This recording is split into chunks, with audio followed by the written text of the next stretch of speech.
बहनों और भाइयों, सीवान में वह जंगल राज फिर से मत आने दीजिए। आपने देखा होगा कैसे चांद बाबू के पुत्र के ऊपर इसी सीवान में एसिड उड़ेलने का काम हुआ था। ये वही बिहार है। ये अपराधी फिर से जीवित न होने पाए।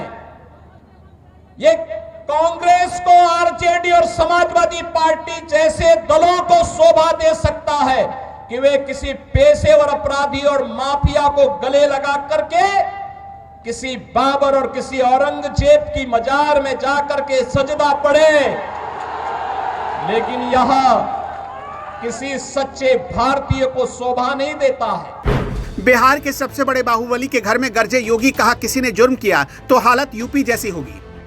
जहां चलती थी कभी शहाबुद्दीन की अदालत, वहां बुलडोजर बाबा ने छेड़ दी महाभारत। आरजेडी जहां सबसे मजबूत, बीजेपी जहां सबसे कमजोर, वहां आदित्यनाथ ने लगा दिया यूपी से ज्यादा जोर कि रामलला हम आएंगे, मंदिर वही बनाएंगे और बना करके दिखा भी देते हैं। अब किसी को संदेह है अयोध्या में राम मंदिर के निर्माण में? किसी को संदेह है? लेकिन ये लोग प्रश्न उठाते थे, कहते थे कैसे होगा। हमने कहा अयोध्या को सुंदरतम नगरी के रूप में स्थापित करेंगे, और आज आप देख रहे होंगे अयोध्या सुंदरतम नगरी के रूप में स्थापित हो गई ना। कोई संदेह है क्या? कोई संदेह है क्या? जो हुंकार आप सुन रहे हैं ये यूपी नहीं, बिहार में बाबा बुलडोजर की यलगार है। सिवान के रघुनाथपुर में 29 अक्टूबर को यूपी के मुख्यमंत्री योगी आदित्यनाथ ने चुनावी सभा की। वही सिवान जो लालू के करीबी और सबसे खतरनाक बाहुबलियों में शुमार शहाबुद्दीन का पता रहा है, शहाबुद्दीन का गढ़ रहा है। आरजेडी ने वहां से शहाबुद्दीन के बेटे ओसामा साहब को टिकट दिया है। योगी ने सबसे पहले अटैक आरजेडी के प्रत्याशी ओसामा पर किया। मुझे आश्चर्य हुआ जब मैं रघुनाथपुर में आया, और रघुनाथपुर में आकर के मैंने देखा कि आरजेडी ने यहां से जो प्रत्याशी दिया है वो अपनी खानदानी आपराधिक पृष्ठभूमि के लिए इस पूरे क्षेत्र नहीं, देश और दुनिया में कुख्यात रहा है। नाम भी देखो ना, जैसा नाम वैसा काम, जैसा नाम वैसा काम।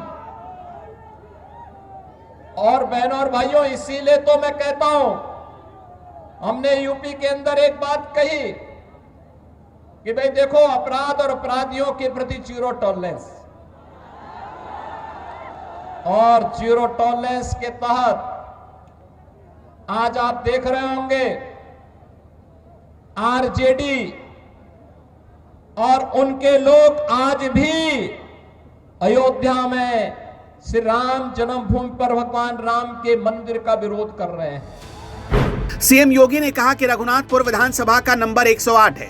108 नंबर सनातन धर्म का शुभ नंबर है। किसी अशुभ को मत आने देना, किसी ऐसे व्यक्ति को मत आने देना जो यहाँ की पहचान के साथ संकट खड़ा कर दे। उत्तर प्रदेश में इन माफियाओं के ऊपर कार्रवाई कैसे होती है आपने देख लिया है ना। ये डबल इंजन की सरकार ही कर सकती है, एनडीए की डबल इंजन की सरकार ही ये करेगी। इनकी प्रॉपर्टी को भी जब्त कर दिया जाता है। गरीबों के लिए आवास बनाए जाते हैं, गरीबों के लिए भी आवास बनाए जाते हैं, और मैं स्वयं जाकर के उन गरीबों को वहां पर मकान की चाबी भी दे देता हूं। मुख्यमंत्री योगी आदित्यनाथ ने मंच से रघुनाथपुर प्रत्याशी विकास सिंह और दरौली के प्रत्याशी विष्णुदेव पासवान को भारी मतों से जिताने की अपील की। जेवर 24 के दर्शकों, आपको क्या लगता है कि शहाबुद्दीन के गढ़ में बाबा बुलडोजर के हुंकार बीजेपी को फायदा पहुंचाएगी या फिर ओसामा जीत जाएंगे? क्या शहाबुद्दीन के गढ़ में गरज कर योगी ने बीजेपी को जिता दिया या फिर यह सीट आरजेडी जीत पाएगी? आप जो भी समझते हैं अपनी राय कमेंट करके हमें जरूर बताएं।